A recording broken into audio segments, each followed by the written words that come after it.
According to Judicial Watch, the Justice Department this week will be releasing notes from a dozen FBI interviews with Justice Department official Bruce Orr, the DOJ's official who met numerous times with discredited dossier author Christopher Steele, including after the FBI had fired him after improper leaks to the media.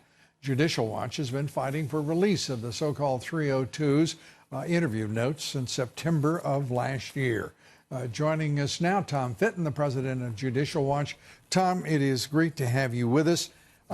I want to turn to the idea that we're going to see some of these documents. I know that you've been apprised that will be the case. Why do we believe it? Well, because we sued for them, and they promised the court, the Justice Department and FBI promised the court they'd be released. They were supposed to be released today, but they sought a few more days. Wait a minute, they didn't lie to the court, did they? That was our basis for believing Thursday, wasn't it?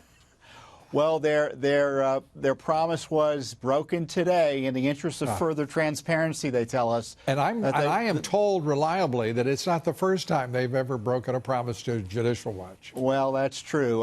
But on the other hand, they've been withholding these 302s in full. And I think thanks in large measure to the president's transparency initiative, they've rethought that. They have a new attorney general there at the Justice Department. So we will be getting these 302s that Congress has sought for a long time, been unable to get. Do you have a sense of what it's going to reveal? What they're going to reveal? I think you summarized it nicely. Remember, Christopher Steele was paid by the FBI during the 2016 campaign, along with Clinton and the DNC also paying him. So it was a joint operation against Trump. They had to cut him off because of his leaks. And rather than cut him off, they thought of a way to get information from him still by using this cutout Bruce Orr, whose wife worked with Christopher Steele, Nellie Orr. And so they were using him, Bruce Orr, to launder information from the Clinton DNC spy, Christopher Steele, to target Trump. This is at the beginning of the Trump administration. My head hurts. We've gone over these realities for so long, and to find documentary evidence and now is critically important, as you've done. And congratulations. I also, you've also got documents that Comey had FBI documents in his possession? Really? Well, the original sin of the Mueller operation was his appointment as a result of leaks of memos that Comey wrote about conversations he allegedly had with President Trump. Which is, to me, I think, and to most people, one of the most bizarre things, a solipsistic exercise, sending yourself a memo about what you say transpired in a conversation that involved one other person. And as soon as he wrote those memos, in my view, they were classified. Certainly some of them were literally classified. And he shouldn't have taken them out of the FBI. Yeah. These were Trump's FBI files. He kept them at his home. We uncovered the documents. The FBI agents went over to his home a month after the fact to question him, and he gives them even more memos that he was keeping copies of at his home.